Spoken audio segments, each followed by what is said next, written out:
There's no such thing as can't. This is about building a better life, a better you. Failure is not an option. So today we have a real special guest on today. I don't think we've told a lot of you guys, but me and Nick are actually in a mastermind group, Vince Damonte's mastermind. 6 months now for me. Yeah, a bit more than that year for me. for you. How are you finding it? I mean, not like I said, a lot of like goes no, we're in this. Yeah, I think How you it's find it? it helps a lot, man. If you have the community feeling, also, there's a lot of people on there. There's everybody's ambitious. They're they're getting results and stuff. So it makes you understand, makes you believe that if you're willing to put in the work and learn how to do it properly, you can. There's no reason why you can't achieve also some success.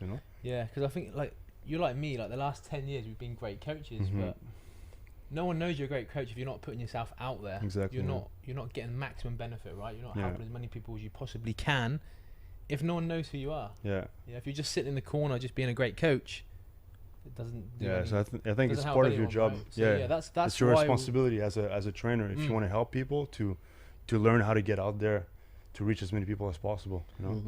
Yeah. So we'll get him in. Korby Waters today. He's basically our business mentor in the mastermind group. He's the guy that makes the sort of wheels go round. He's in Dubai. How are you, Korby? I'm doing great, man. Here he is. Enjoying super hot Dubai, Yeah, but yeah. I love Yeah. it. Hot, isn't it? I'm having a great time though. Yeah, so Yeah. let's just start. Give the guys a bit of context, a bit of your background.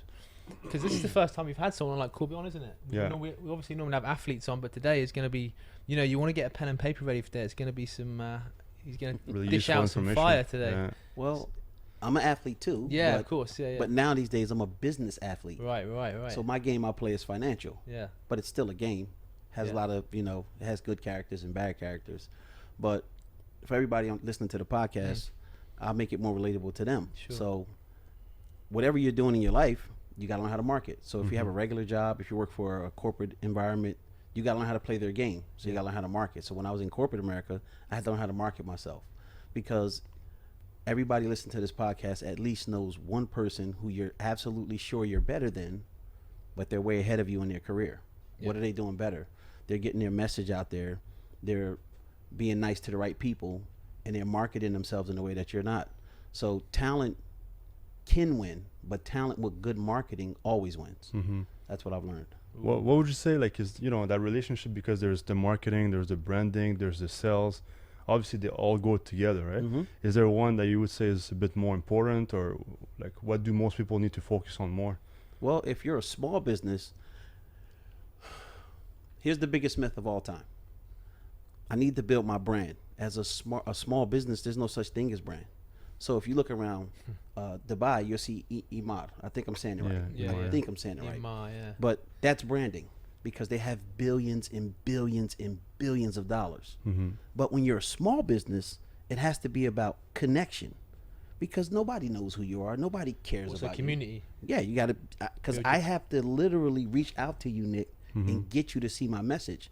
McDonald's doesn't have to do that. I come down the highway, I see 5 McDonald's billboards. So it's in your face, because they have millions of dollars and billions of dollars. So they are allowed to use something I call the spray and pray method. You spray it out there and you pray, hope people see it. So you have to use the sniper method. You have to be surgically precise on the person you want to talk to and have that conversation with them. If you do that, then you're going to be successful. If you try to spray and pray, you won't get paid. So that's what happens with a lot of people when they come into the marketing game. They just try to get to everybody. It's easier to catch a bird if you go after one bird.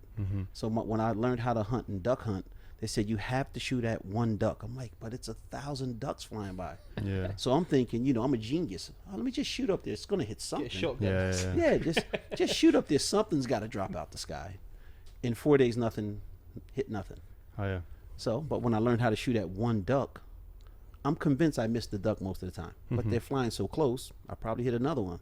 So just by being accurate in where you're trying to shoot or execute, you're going to be better at distilling your message down to attract the right type of person.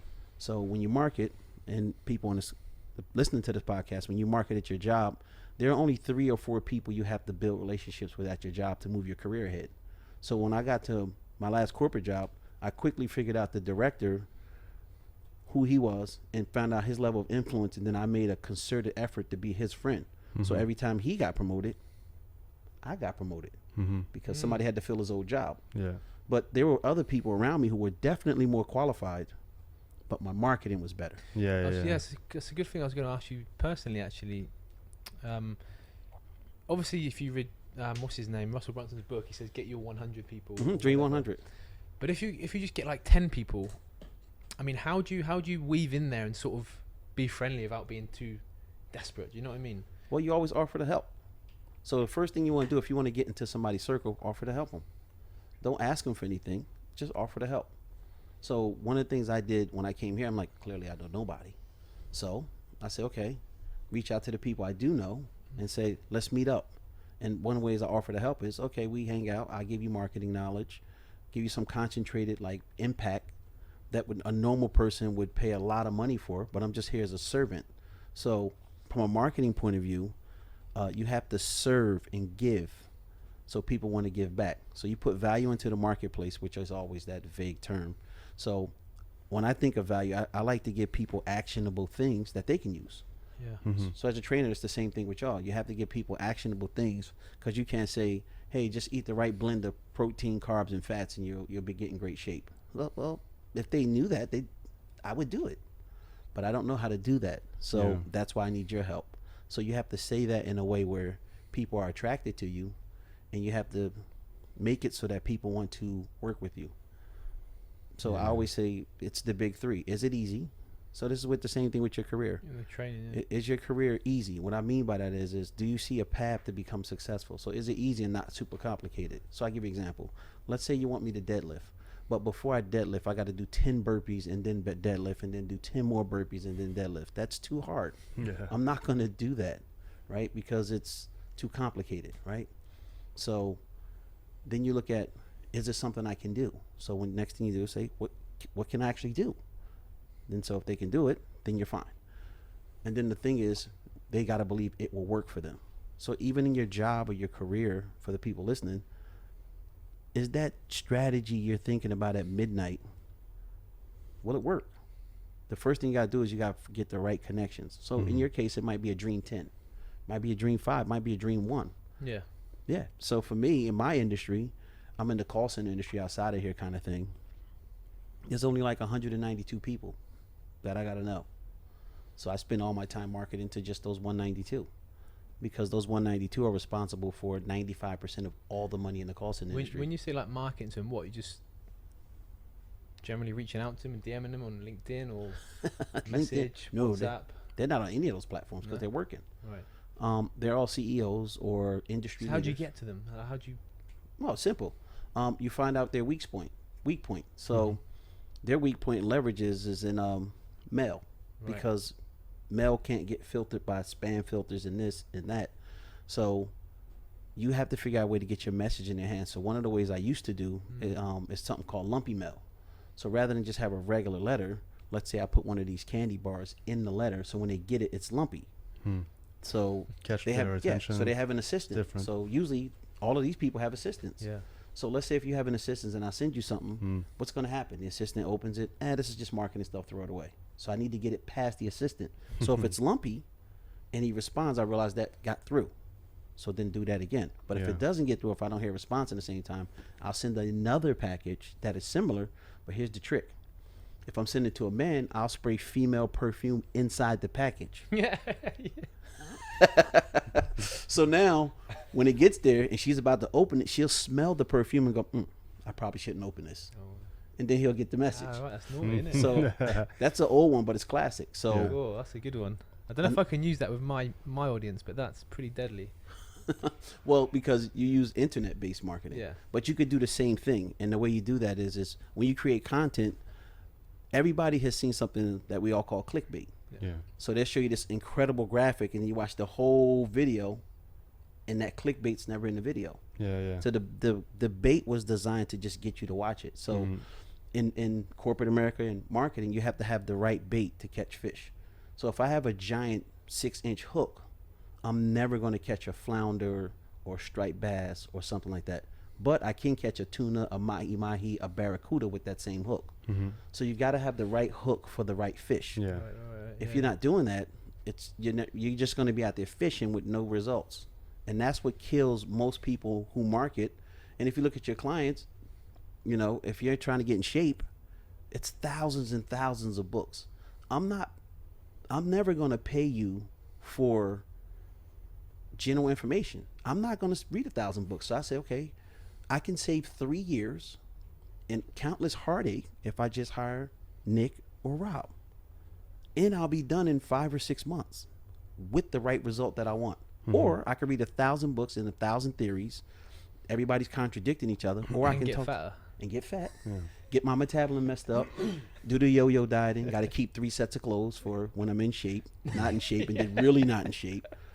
So that's what so when you are a marketer and when you're in corporate America, 3 sets of clothes. Do you hear that? Salma Hayek has 3 sets of clothes. Really? Yeah, she has for when she's doing Hollywood movies in America. She has her regular wardrobe that she wears, and then she has another different wardrobe when she does movies in South America. Oh yeah. Because in South America, you're allowed to be a little bigger. Okay. When I say little, like 6 versus 8 versus a size 12. That's her normal size. Like Beyonce is a size 12 when she's not on stage. When she has to get on stage, she gets down to a 6. Wow.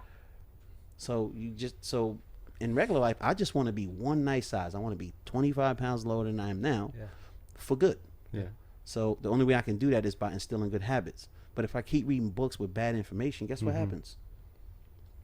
I wreck my metabolism. I'm not in shape, and I don't get the results. Yeah, there's so much information out there nowadays. Yeah. It's easy for people to get confused and get lost. But I think that's why also, if you have a good product that can actually help people, it's your work, it's your I don't know the term in English, but it's like your actual destiny to get out there and help those people, right? So people sometimes have a bad image of marketing or salespeople and that, but it's just like learning how to actually get to those people that you're just trying to help in the end. I mean, your income is resolved around how many people you're helping, right? Yeah. The impact with the generate income. Like if you're not making any money, you're not helping anyone. You're helping like 5 people. So I mean, it took me a while to realize that, but now obviously joining the mastermind and obviously having you sort of mentor us. It's the way you look at it also, right? You have to, if you're chasing just the money, you're not going to be successful for too long also, and you're going to be miserable. Yeah. It has to come from, wanting to help people, being selfless, and then the money will follow, you follow your passion and absolutely. it'll come, It's like all professions, like Korby is what he does. Yeah, exactly. Yeah. Speak about it all day, couldn't you? I could. Here's the funny thing. Name one thing in your life that you paid for that wasn't marketed to you. Yeah. Name one thing. Like nothing.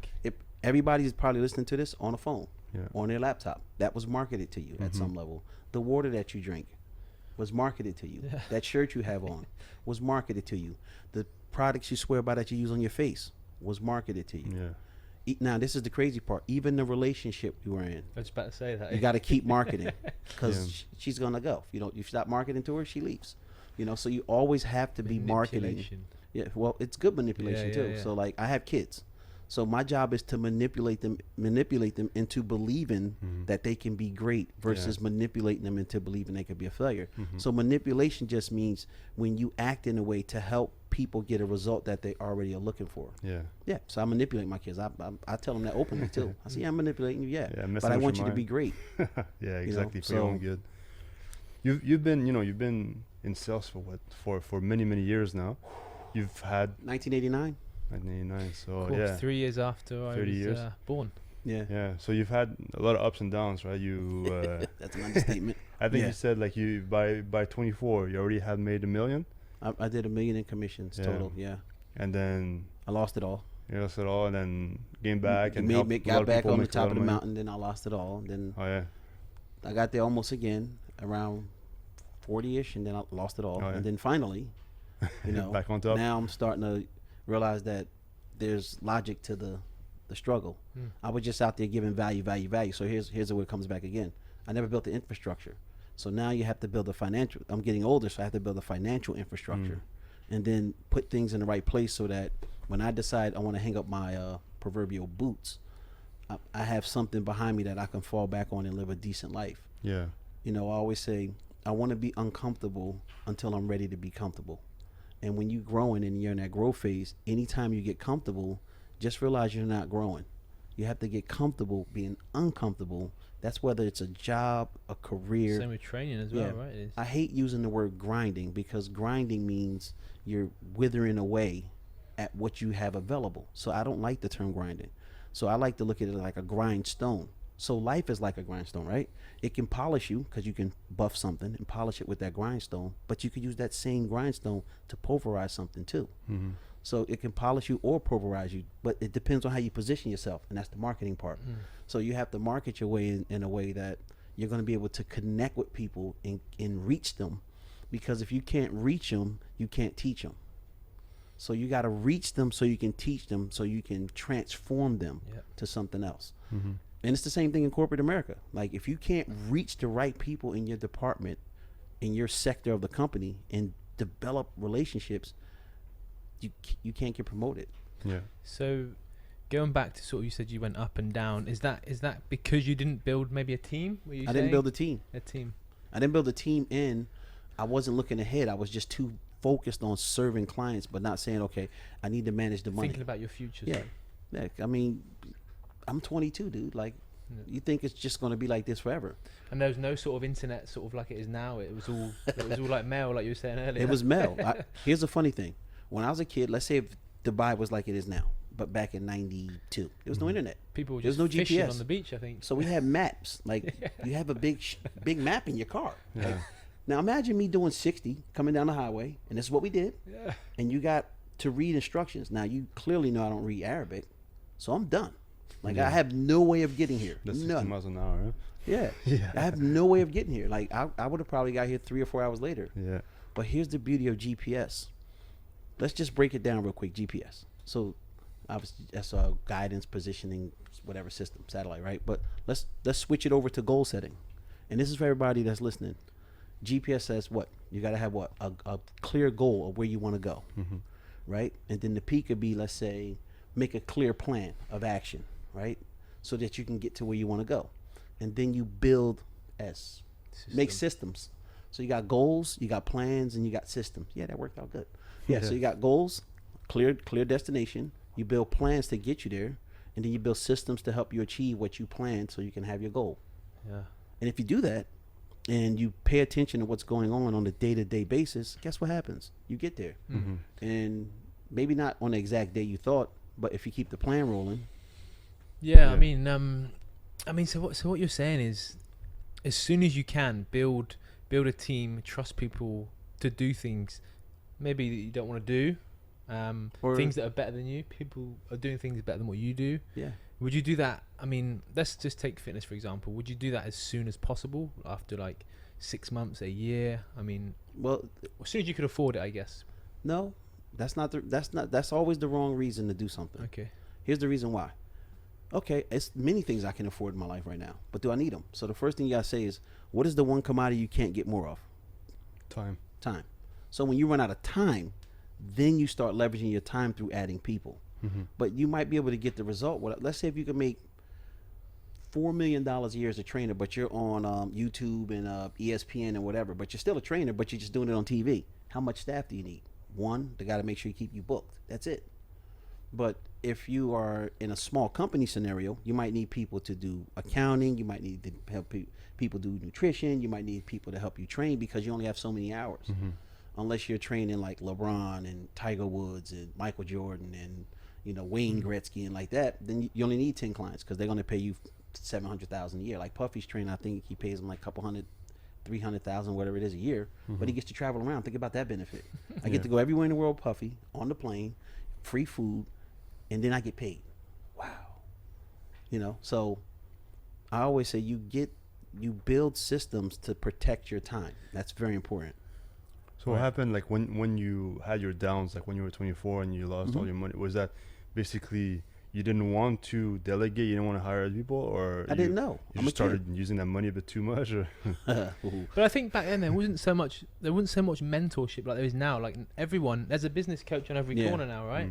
So everyone, they're all marketing to you, they're DMing you. So it's very aware that there's business coaches there. But back then, like, I didn't even know the business coaches 4 years ago, let alone when you were like 22. What, it was like 1 or 2 maybe in the world, decent ones? It was one. Yeah, Thomas one. Leonard. That was it. Yeah, like to train you. I give you a perfect example of it's too many coaches. So I went to Binias Gym. Did I say it right? Binos. Binos. Yeah, Binos. Yeah, Okay, I know what you're gonna Binos. say actually. Yeah. So I go to the gym and I just want to get a quick workout in. And there's like 15 people in the gym filming their workouts. Yeah. So here's the issue with the internet now. We want microwave results in a crock pot world. Mm-hmm. You can't make a micro transformation. So I'm going to say it. I hate when people day one and they take a picture and then they show you a picture day 4. I'm like, wait a minute. Like, how much change can we get in 4 days? Like, let's do day 1 and day 90 like when we was a kid. Yeah. Or day 1, 30, 60, 90. But they are filming their journey for what? Like, what's the point? Yeah, no matter what gym you go to, somebody's filming. It doesn't matter. If I go to my local LA Fitness, there's 10 people filming. If I go to here, I've never been here. There's 15 people filming in the gym. It's only 35 people there. Somebody got to hold the camera. Yeah. You know, like, so that means half the people in the gym aren't working out. So I always say this: fall in love with the process of doing the work, and then be a decent marketer, and you can build a life that you can never imagine. Because when you enjoy the process of the work, the universe will put things in place to allow you to be promoted to higher levels. But when you don't love the work and just chase the results, you'll never get the riches, because when you get there, you're going to find out that the ladder's against the wrong wall. Yeah. And you got to come all the way down, move the ladder, flip it over, and then climb all the way again. Yeah. Yeah. Because at the end of the day, right, the life, it's all about the journey, right? Yeah. So if you're miserable on a day-to-day basis just because you want that car or that end goal, then you're missing out on the whole point. You have Absolutely. to, yeah. I guess the question would be, if you could make, let's say you could make $1 million a year and have 2 workers, or you can make 10 million a year and you've got to manage 100 people, what would you rather do? 2 people. Yeah. Because my sanity is more valuable than anything else. I have friends who make $10 million a year, $30 million a year. Well, the people the But girl that you done the deal with yesterday, right? Yeah. She sold it for 100 mil. 117 million, Yeah. right? So that's a lot of money. Like, I've never seen Is a that 100. pounds or dollars? No, dollars. We're in America. I wish it was pounds. Oof, that really got exciting. Not euros, pounds. That really would be exciting. Yeah. But here's the thing. She's going to have to stay with her company for another 3 years because they want her to still be the CEO. Oh, right. But, they're only going to pay her $5.5 million a year. Oh, that's it? That's it. Oh, right. To stay there. She's like, I think I could do that. Yeah. We can I'll survive. She's like, yeah, if you're going to force me, I'll do it. So here's the thing. She has 455 people working for her. Oh, I wouldn't want to do it. That's a lot of people, dude. That's a lot of people. So just think, anybody's wedding you've been to is 100 people. So 4 weddings worth of people. Yeah, that's a lot of people. yeah. That's a lot of people. That's a lot of headache, man. I'm not all about that, I think. Or if you go to a club, a jam-packed club, Yeah. that many people is going to be at your job in the morning. I mean, let's talk about the modern day sort of marketing, because I spoke to a trainer the other day. He obviously noticed my marketing on my social media. Like, wow, you really stepped things up. He's like, how can I sort of go online? I told him how to do it and stuff. He was like, so I'm going to have to go online and like speak in front of the camera and stuff like that. So I'm like, great. Yeah. I was like, if you're not online or making content, you're not relevant, are you, in today's world? Nope. Literally, like, Even if you're not marketing, you got to do not stuff online. relevant. Like, you There's have still to so be many people out there that we know Still, that say, yeah, but I'm not into social media. I don't like that stuff. You just as well get another don't have a job or choice. go and like, Yeah. I don't know, work behind a desk or something. And Yeah. But it's 2021. No, you don't have a choice anymore. You have to be on social media. Yeah. Like, the reason why, let's take anybody from a reality show. Like, reality shows are basically, and this is funny, they laugh at men for liking wrestling because it's scripted.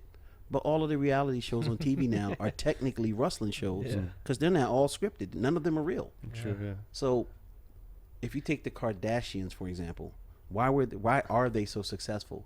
Because they were in your living room. Vince told me this because he met the whatever her name is, Kris Oh, did Jenner. he? Kris Jenner, the lady, woman, their mother, yeah. Kris Jenner, right? Yeah.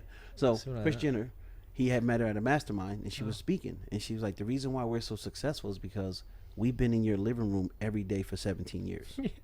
That's a lot of marketing. It's hard to beat somebody who has 17 years on me. Yeah, whether they're annoying or not, they're still there. Yeah. Yeah. So like, Doesn't matter. Like, even when people go get implants, let's call them that, you can get a Kardashian style. That's how the level of impact they have. You can get a Kardashian style butt. like what? it's Like, so when you go to certain places in the world, everybody has the same shape. That's how you know it's not real, right? Yeah.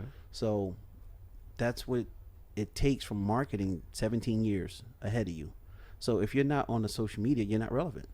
You're literally not relevant. Yeah. What's So that thing that Grant Cardone always said about visibility? yeah, You know what I'm talking about? you want to be the Burj Khalifa. Yeah. You want to have maximum visibility of the playing field. And the only way you're going to do that is by marketing. Yeah. You don't want to be the Le Meridian on the side of the highway, 2 stories high. You can't see nothing but what's in front of you. Mm-hmm. The reason why eagles are great is because they can fly 25,000 feet in the air. Eagles can fly so high they get ice on their wings. Think about that. They can fly that high they get ice on their wings. But the chicken can only fly 10 feet. So that's why they have a limited field of view. So your view is limited by the height you can get up. So you can't launch if you don't get up. I want to be an eagle. You want to be an eagle. Don't be a chicken. What is the beaver thing as well? Someone was talking about beaver. Bedros Kujina. Yeah, Yes. the beaver. Well, beavers Touch on that quickly. What? Well, beavers have that unstoppable, never give up attitude. Yeah. At the end of the day, you want to be a beaver. Yeah. Like after I heard that speech, I immediately went online and said, I need a wooden beaver. That's like, as soon as it came, I moved the stuff off my There's desk a big beaver on your and table. I put a right? big beaver. So, when people come to my house, they're going to say, what's that beaver all about? And I get to tell that story over and over again. What is it? I can't remember what it was. The beaver. Well, What's the mannerisms of a beaver? Well, beavers, they never give up one, but they're going to build their dams. And here's the funny thing. Where beavers build dams, it increases the ecological footprint of wherever they build them. The water still gets through, Yeah. but it slows it down long enough so that other types of biodiversity can all happen. And in Canada, beavers are so powerful and like so united, let's call it that they've stopped passageways that's wide as like a mile or 2 wide. Yeah. Think if it about gets bashed down, you go again. yeah, smash down, go again, smash down, go again. So like me, It's crazy. I have a long-term goal of something I want to create. I said my goal is by the time I shut it all down, I want to put $10 million in the bank, taxes paid, and then just live off the interest of whatever it is every year for the rest of my life. And then when I'm out of here, give the $10 million to my kids, 5 and 5, and then let them replicate the same thing. So I always tell people this. The best time to start on your dream was 20 years ago. Mm-hmm. The second best time is today. Yeah. So if people are watching this podcast, you want to be in shape, best time to start was when you was a kid. Second best time is reach out to one of y'all. Right now, yeah. And it's Yeah, all right about now. taking action too, right? That's one of the things we learned in the mastermind. It's not, don't wait another year to try and prepare everything, make it perfect and stuff. Start from now, little by little, and learn as you go, right? Yeah. Like, there's no better time than now to get started. Yeah. The only time everything in your life will be perfect is right after you die. That's it. That's when everything's perfect because you're gonna have no more problems. Yeah. But until that day, it's never gonna be perfect. There's always going to be So- an excuse, yeah. Yeah. So if you look at, perfection only comes before progress in the dictionary. That's it. It's the only place that it happens. Mm-hmm. In real life, it never happens. So I like to focus on the process. I never focus on Would you perfection. Yeah. How far do you plan ahead then? You Oh. week, month, year? Do you plan that far ahead? No, I do something I like to do 3 to 6 month projects. So I always focus on the next 3 to 6 months. I have a long-term kind of vision that's fuzzy, but I always bring it in to 3 to 6 months because Every anything 90 further days. than that, yeah, it's too far. So 90 days, I say, okay, I want to create this. In the next 90 days, I want to help this many trainers get to 10,000 a month, or help this many people, or have this many clients. So that's what I focus on. So now I put all my energy, like burst technology, right? So I like to burst and focus on It's a Nick's- short-term Nick's problem. trademark, I think. Yeah, it's Nick's trademark, Like yeah. you, So you want to have that burst of energy after something. Then at the end of 90 days, I always take a week off. So I run hard for 90, Oh, nice. take a week, run hard for 90, take Well, you a don't week. think you just go away, chill on holiday, Yeah. swim in, whatever. And then I recharge and I plan out the next 90 days. So the last day when I'm flying home, plan out the next 90 days. Right, yeah, Yeah. that's a good strategy. Nice. That might take that on board. But as Yeah. you can see, guys, obviously, Korby is teaching us a lot, and so I guess what we will always ask our people that come on at the end is, what's better, knowledge or your network? That's a trick question, because without knowledge you can't build a network, because if you're an idiot, nobody's going to be around you. So you're going to need the knowledge to build a network. So technically speaking, knowledge is more important to you than your network, because without the knowledge, no, who's going to want to network with you? Yeah. But There we go. once you get the knowledge, you better start building a network immediately, Yeah. because your network will ultimately determine your net worth. Mm-hmm. I hate reading that meme on the internet, yeah, but yeah, it's true. yeah. But you can't build your network until you obviously have knowledge, because obviously Yeah. those little hacks you told us earlier Yeah, with an envelope, like obviously you're not stupid, right? exactly. You're not. I know it works because I've used it, right? So, depending on what happens, you have to have a plan of action to get you there. So always remember, you never change the goal, but you can change the plan. Mm-hmm. A lot of people well. get stuck with their plan of one way of doing it. So I give you an example. Since Conor McGregor's, one of my favorite UFC fighters, because of the way he markets. Forget Yeah. his fighting. Yeah. His marketing is Brings unbelievable. in the top crowds. Yeah, but if you could solve his left hook in his left uppercut, if you solve that, he becomes more one-dimensional, because that's his bread and butter. Now, he only has to be perfect for 3 seconds. You have to be perfect for 25 minutes. So it's more pressure on you. But that pressure over time, if you can solve it and you can get him on the ground and simplify what he can do, you have a better chance of winning. But if he unleashes that left hook, it's going to be a short day at the It's game office. over. Right? Game over. So in your marketing, you want to, like Gary Vaynerchuk's book, jab, jab, jab, Yeah. right hook, Yeah. or left hook in this case. So I recommend, like, for everybody that's listening to this podcast, get a book called The Success Principles by Jack Canfield. That's Okay. a really good starting point, and get the workbook. Those 2 books will help you start shifting your life in ways you never imagined. Yeah. Simple, $25, and then start moving in the right direction. Wow. Yeah. Mhm. Just touch on that book actually, because when people read books, they just read one and go on to another one. But what I found is you have to read a book at least 3 times, right? Well, minimum. See, because every time you 'Cause I know reread you a do a book, lot of reading, don't you? yeah, I have like a certain set of 25 books that I kind of read every year. Or you just keep going. Yeah, it's over and over, because every Recycle. time I read the book, I'm a different person, so I'm Yeah. going to get a different level of understanding. Yeah, that's Yeah. so true. Yeah, that's so true. I'd have never read that. What was that book I told you about? Sell Like Crazy. So You like gotta crazy give me about the- us. Yeah, I'd have never read that. If I'd Subri. seen that like 5 years ago, I'd be like, what do I want to read that for? Yeah. So boring. Yeah, sell like crazy, because you got to always be selling. Yeah. Yeah. Yeah, Well, that's look crazy. look at Dubai. It's a perfect example of sales, Of marketing. of Yeah. marketing. They said build the biggest thing. This is the biggest the biggest building, the biggest waterfall, the biggest whatever. Like everything. it's Now all- everybody wants to come here. Police cars have got Lamborghinis are police cars. yeah. Yeah. They post it on Instagram. They don't even work. I don't think they chase cars and stuff. But Yeah, but They think about it. It was just a huge desert. The part about Dubai that really amazes me the most is it was just all sand here 50 Yeah, years ago. Like, Exactly. Yeah. because I know some people who are from the Emirates. I don't know Yeah, what you call them. Emirates. Emirates, right? The Yep. 7 whatever. Abu Dhabi, Abu Ras Al Dhabi. Khaimah. Yeah, so I don't know I know what they people are. from college. They say, yeah, we building this town called Dubai. I'm like, yeah, whatever. Dude. Like it's it's Yeah, 1989. I'm like, yeah, whatever. Like Dubai. Goodbye. Like I don't know what you're talking about. Like Dubai. Why are you building that? They said it's going to be the premier place to travel in the world. And like, but here's the funny thing: That's they were crazy. kids, 18, but they got them to buy into the vision. Yeah. Look at it now. Yeah, They built a complete gigantic Disneyland for adults, essentially. Yeah. yeah, basically. It's this whole town's really for adults. Someone- It's kind of for kids. Someone but it's for explained it adults. to me as Yeah. Grand Theft Auto. When they're walking down JBR, they were saying it's like Grand Theft Auto. You got a wheel Yeah. there, you got cars there, people jet skiing. Yeah. man. So there's probably Without- GTA 6 is coming out soon. Yeah. Let's see if they have the Abu Dhabi. Guarantee it, Yeah, man. the Abu Dhabi edition. Why wouldn't it? Because where could you get the level of opulence that you have here? Yeah. But I always say this. Just remember, 60 years ago, somebody had a meeting. There was like 3 or 4 people or whatever in the room saying, Mhm. "Hey, let's build a city to bring all these people in, just to make Yeah. an incredible experience for adults." What?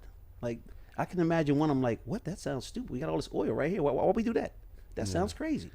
But 50 years later, and ironically, this is the 50th year. Yeah. Exactly. Look what they've created in 50 years. Like, it's Yeah. like almost unmatched. Like, as I'm driving down the street, I'm like, these buildings are just endless.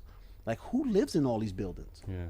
Well, a lot of them are empty, but They're yeah. still building, still building, and they still want to make. Yeah. Yeah. It's So crazy, 50 years. it's like Field of Dreams. If you build it, they will come. Right? Exactly. But here's the trick. In marketing, they will only come if you build it right. yeah. Yeah. That's what your career too. Yeah. Yeah. Yeah. Just because you're good at your job, that don't mean you're going to get promoted. Mhm. Don't mean nothing, does it? Nothing. Doesn't It mean means literally nothing. I know some of Yeah. the best skilled technicians who can't get a promotion because they Yeah. don't have the social skills. Exactly. Yeah. Yeah. If you had So true. one advice to tell yourself when you were, let's say, 18, when you first started everything, what would be the number one thing that you would? All right, this is gonna make everybody laugh. Find a girlfriend, get married, stay with her. Oh yeah. Yeah, because if you get married, you're not dating, you're not out hunting, you're Yeah, not it's doing all true. this other stuff. So it True. I simplifies your wasted life. So many years. Mhm. Like all my friends who got married at 18, even though they have regular life, they're very solid, stable, great, right? My I call them my fake twin, Stacy. We're born the same day. We're from the same town. She's been with the same guy since she's like 15 or 16 or whatever. And we'll both be 50. They're still happy. They have Oh, a wow. they have a good solid life. My sister, she met her boyfriend at 16. It's the only guy she's ever really dated. She's 52. They've been together, married 29 years. Great life. So when there's some longevity and stability in marriage and having that one relationship versus you got to stress between this girlfriend breaking up, getting back together. So that Going takes your out, mind off yeah. the prize. Yeah. But when you married, most of the time, I always say this: if a man, he needs two things to be successful. He needs to have a clearly defined mission first, and then once he's good with his mission, he needs to have a partner who also believes in him and his mission to help push him along. That's all he needs. Oh wow, that's beautiful. Yeah. And if you look at any man, when they lose their job, their self-esteem goes down. Their ability to attract women goes down. Because I don't know how they do it. I think they can smell it. Say, hey, nah, he's not doing good. They can smell it. But if you have a job and a mission, even if you're broke and your clearly defined mission, women will be attracted to you because they see your vision. So I believe the best thing ever would be to get married at like 22, stay married forever, because then all of these different problems you're going to have as an adult. They met you when you were broke. Y'all built it together. You have a level of appreciation. You take all this time to learn and master and understand that one woman. But what it does, it gives you a peace of mind knowing that you're not out here always searching and hunting. And Yeah, distractions is. so I would build one relationship early in my journey to keep it going. So in your case, y'all still like, in my case, I could be both of your parents. You know, I could have got married, had a little fun, then been your parents, right? So, Yeah. so Wow. in your case, I would say if you're in a relationship, which both of you are married, don't mess it up. Yeah. And then just explain to your wife very clearly, like, this is what I'm building for us. Yeah. And then once she understands that, you'll see how your business will take off because you're free now. Because you don't have the stress of searching. Yeah. So now you can focus on one thing. So I say, you know, having good peripherals is good when you're in sports, you're sports people, but having a myopic vision of one person and one goal is good for life. Mm-hmm. Yeah. Wow, there we go. That's really good. That's probably our best podcast, I reckon. Yeah, to man, I date. loved it. Yeah. Just that little bit of advice, huh? And that's what we get weekly and daily in our mastermind. You know, it's pretty deadly, right? Yeah. But yeah, we're gonna wrap it up there, guys. Again, thank you for coming on, Corbs. Me and Corbs actually gonna go and train now. Obviously, he's just taught us a lot. Now I'm gonna go and Destroy put him me. through Destroy a him push session. But yeah, cheers, guys. This is gonna be on YouTube now. Obviously, this one will be. So head over, guys. Remember to subscribe, like, and leave a comment. If you guys leave a comment, me and Nick will send you something. You know, we'll send you one of our programs or some of what Little did you- surprise. Yeah, a little surprise for you guys. So leave a comment. Again, thank you guys, and we will speak to you soon. Cheers. Cheers. There's no such thing as can't. This is about building a better life, a better you. Failure is not an option. He's a machine. I am the master of my fate. I am the captain of my soul.